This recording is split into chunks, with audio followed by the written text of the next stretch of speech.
No question about it. The best part of this job is we get to meet so many fascinating people. And I am joined by one of those fascinating people today on the Westwood Living Podcast Network, Paula McLaughlin. How are you?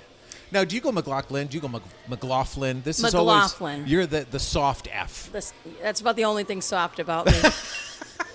Well, you know what's funny is that this is the first place we met. I didn't know if you would remember that. Of course, yes. So to set the groundwork here, and this is going to be a fascinating conversation with a fascinating person, but my daughter was working at Decor and More, and that was the connect, because it was Dahlia who said, Dad, I met this woman, and she's all about Westwood, and she heard what you were doing, and she wants to get to know you, and we hadn't even launched. This was pre-May of 2022, so we were in the process of getting this behemoth on the tracks. And That's so here right. we are more than 2.5 years later, and our initial meeting was here probably in March or April of 2022. Very helpful. You helped me network, helped me meet some people, so I appreciate it. So before we start, thanks. You are very welcome. I appreciate it. Yeah, I can't say that at that meeting I thought that it was going to be all that it has turned into, and Westwood Living has been really great. So I appreciate. Not that I you was saying doubting that. you, but Well, you didn't know me from Adam, so I Yeah. get that. I mean, who would have ever known what we had? I had visions, and I still have bigger visions, but we take them step by step. And one of the things that I want to get a chance to do here over the course of the next few months is introduce the people of Westwood to those of us, including yourself, and you're the perfect one to do this first, who are on the Westwood Community Chest board. And we are going to ultimately get there. And actually, let me start there, because people know the term Westwood Community Chest. They probably have some questions about it, but you were very instrumental in the formation of the Westwood Community Chest. So I want to let you have the stage and tell the story of how that happened. So thank you. I think it was, I want to say 19 in the mid 1990s, and I was a PTO president, and the principal came to me and said, I have a little girl at school who doesn't have a coat, and do you have any hand-me-downs from Erica or Molly, my two daughters? And I thought about it, and I said, I probably do, but they have their names written in them. And because, you go to the Rugged Bear or wherever it was, and they give you, your name spot. And I thought, this little girl probably could use a new coat. And so I didn't have much money then. I think it was probably about 32 myself, 3 little kids. And so I had a gift certificate to Sears.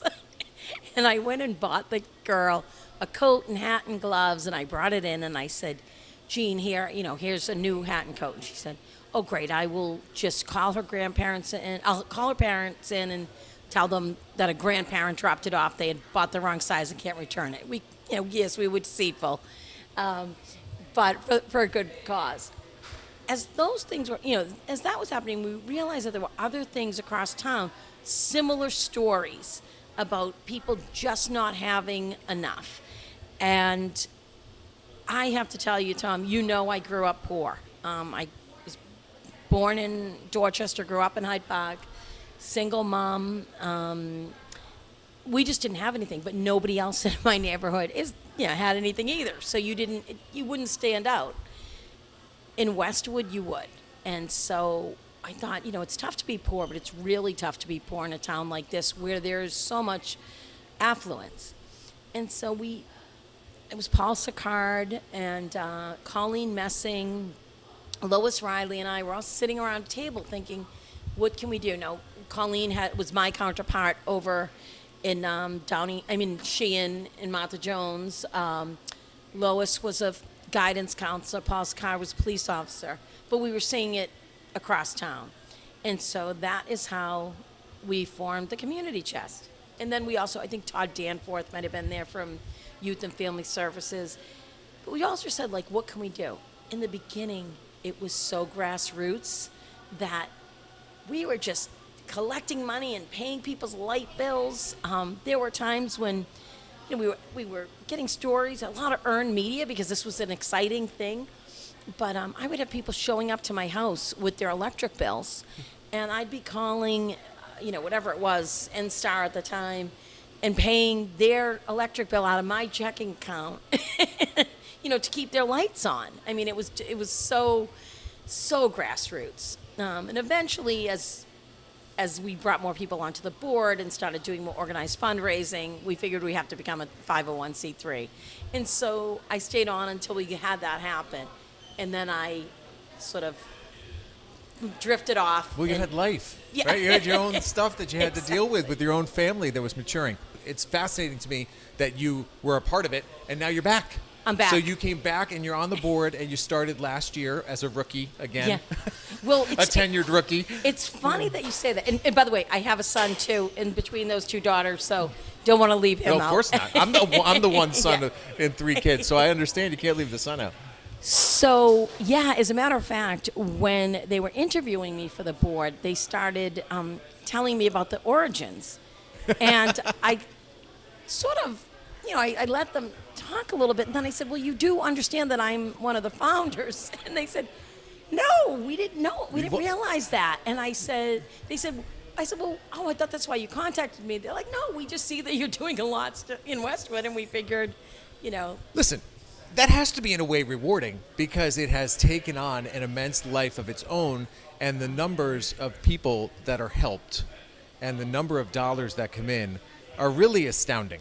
And it's amazing. It is amazing. I feel like, you can't have founder syndrome with something like this because if you do, I would have stifled it. If I stayed on that board, forever, that doesn't help. Sometimes you have to walk away and let other people who are smarter than you and more connected than you do what they do. And then if it's meant to be, you'll come back. And so coming back, I felt super proud of what we had started, but also a little intimidated. Like, okay, what can I offer now? You all have taken it to a different level. Yeah, right. It's almost like an athlete coming back, and it's like, this was not the same NFL I played in 1975, right?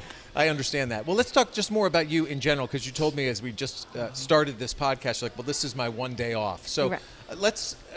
what do you do? What's your job? So my job, pretty much full time, is I'm the Chief Advancement Officer for the House of Possibilities, which is an organization in Easton on the campus of Stonehill where we help people with disabilities find a pathway to independence. So that means job, coaching, social, recreational programs, volunteer opportunities. And I am charged with raising money to support these wonderful individuals. I mean, it is the most joyous place to be. And we also have, as we grow, we have a group at JVS Boston. So we have embedded classrooms there where we do some job coaching, and it's great. So I do that, and then I serve on a couple other boards.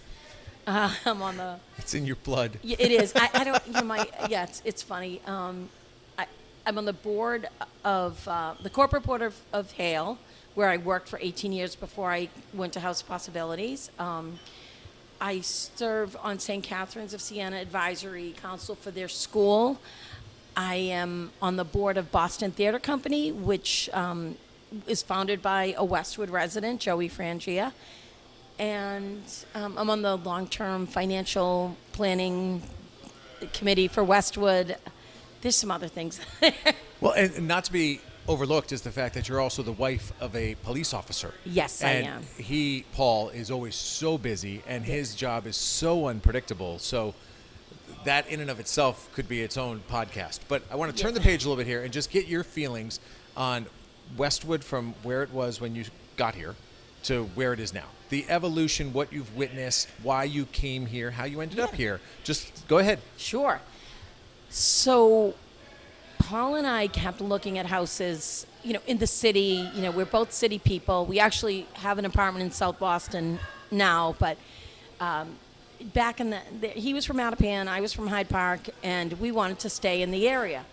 When I was pregnant with my third, I thought, okay, if I end up needing to do private school, this is becoming cost prohibitive with 3 children.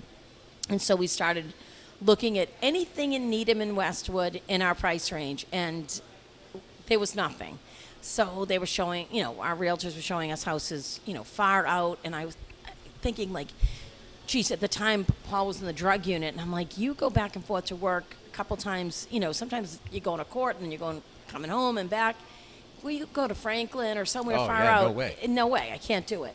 So I think I looked at about 100 houses. And finally, in January of 1993, I was 7 months pregnant with Molly, and we found 2 houses on the market in Westwood. We bought the lesser of the evils, I will say, because, they needed work. And we said, okay, we'll buy this house, we'll fix it up, it'll be our starter home. 30 years later, we were still in the same house, and we ended up adding on to it, and now I have a lovely home. But, it was sort of where I wanted to be. And you can't, you can live in a nice home, but if you have a great neighborhood, you don't want to change that. And that's been the case where I am. We're over in the Tree Streets, and I have the best neighbors. I can't even, it's our neighborhood text chain. It could be a comedy show. So I love it. It's fantastic. But I think the nice thing about Westwood is it hasn't changed all that much. I mean, sure, we have liquor now. When I came back in 1993, we had no alcohol, no restaurants where you could grab a beer. Luckily, we were sandwiched in between Dedham and Norwood, so we could, go there. But it's evolved in that way, but the core of the community is still the same. It's still a nice place to live, and it's so convenient. I mean, especially where I am. I mean, I'm really close to getting on the highway and, getting to wherever I need to be. I love that this town has the little nicknames. Obviously, the Maze is probably Yes. the most popular, but I think it probably stemmed from that everybody else is like, well, we want a nickname. Yes, we right? do. So why Yeah. can't we have one? I don't even So know I'm if at I the- made I'm up at the hill. Tree Street. Oh, okay. Yeah.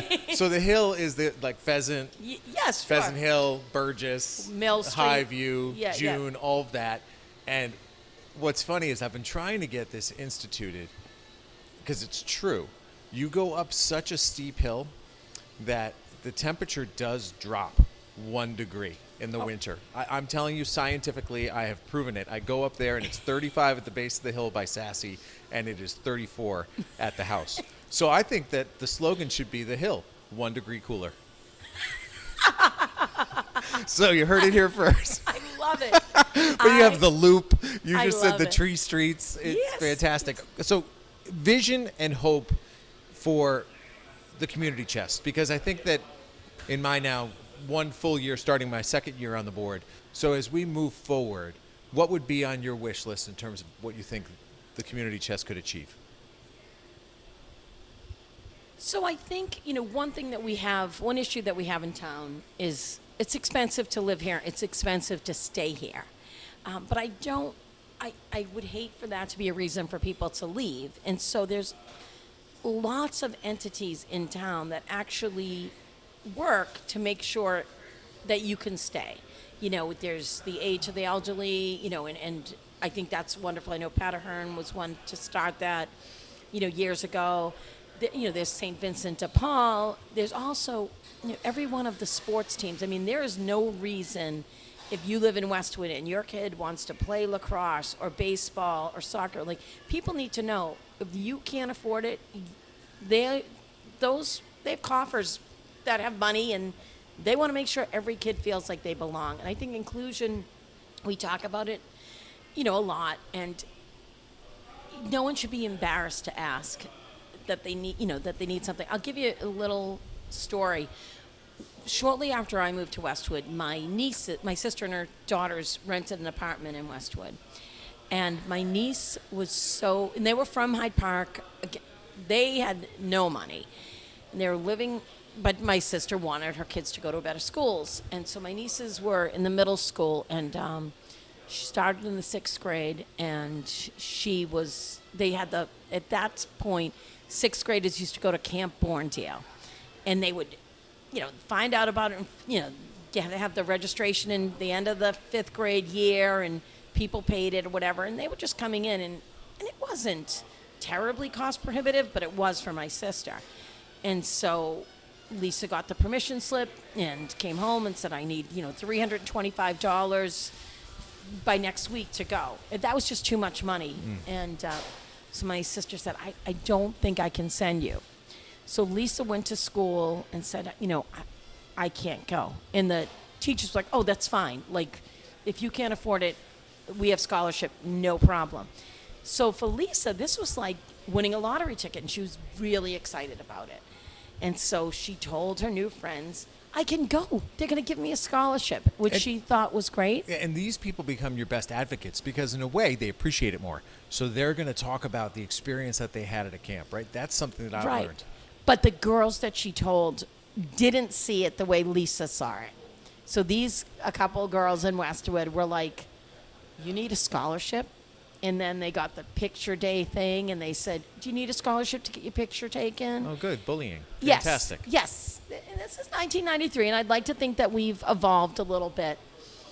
But that was a hard welcome to Westwood. And so I had these things in my head when a couple years later, when the principal approached me about the jacket. So I had seen, I saw firsthand what that sort of attitude could do to a kid. And I thought, you know what, we got to do something about that. And so, and that's not a proud Westwood moment for me. I think it's, when I look at that, it's sort of like, did I move to a snobby town? And I think, every town is made up of people that, have different tolerances for people or priorities in terms of what their families tell them is important. In our family, kindness is what's important. I used to say to my kids, if I go to your parent-teacher conference and they tell me you're smart, that's great. They tell me you're athletic, that's great. I don't really care about those things. Those are God-given, you were lucky. If they tell me you try hard and you're kind, I don't care about anything else. Because if you're trying your best and you're a nice person, everything else will fall into place. Fantastic. Thank you for sharing the story. And thank you for kickstarting with the rest of the founding fathers and mothers, the Westwood Community Chest. And thanks for just giving us some background about you and your family and how we've come from where we were in the mid-'90s to where we are. That's Paula McLaughlin, one of the founding mothers of the Westwood Community Chest. And, stay tuned over the course of the next couple of months because we're going to be having conversations like this with people from our town who have committed a lot of their time and energy to serving on this board. And I thought it would be a good way for you to understand. I think my mission, Paula, is for people to listen to all these different podcasts and say like, oh, that's a good group of people. I want to support those people, and I want to support the mission. And I think collectively, if we can help get the word out about what we're trying to do and what's in our bones, what's in our DNA, it'll help. I appreciate it. Anytime we can talk about the good work of the Community Chest, I think it helps not only people to give us donations, but also to let people know it's okay to ask. We're a community, and we want to help. Awesome. As always, folks, if you've got somebody who you'd like me to have a conversation with, just reach out, send me an email, Leyden@bestversionmedia.com. I will find that person, track them down, record the conversation, and share it with you right here on the Westwood Living Podcast Network. But for now, from Comella's, a little noisy afternoon here on a Thursday in September, I'm Tom Leyden with Paula McLaughlin saying so long and thanks for listening.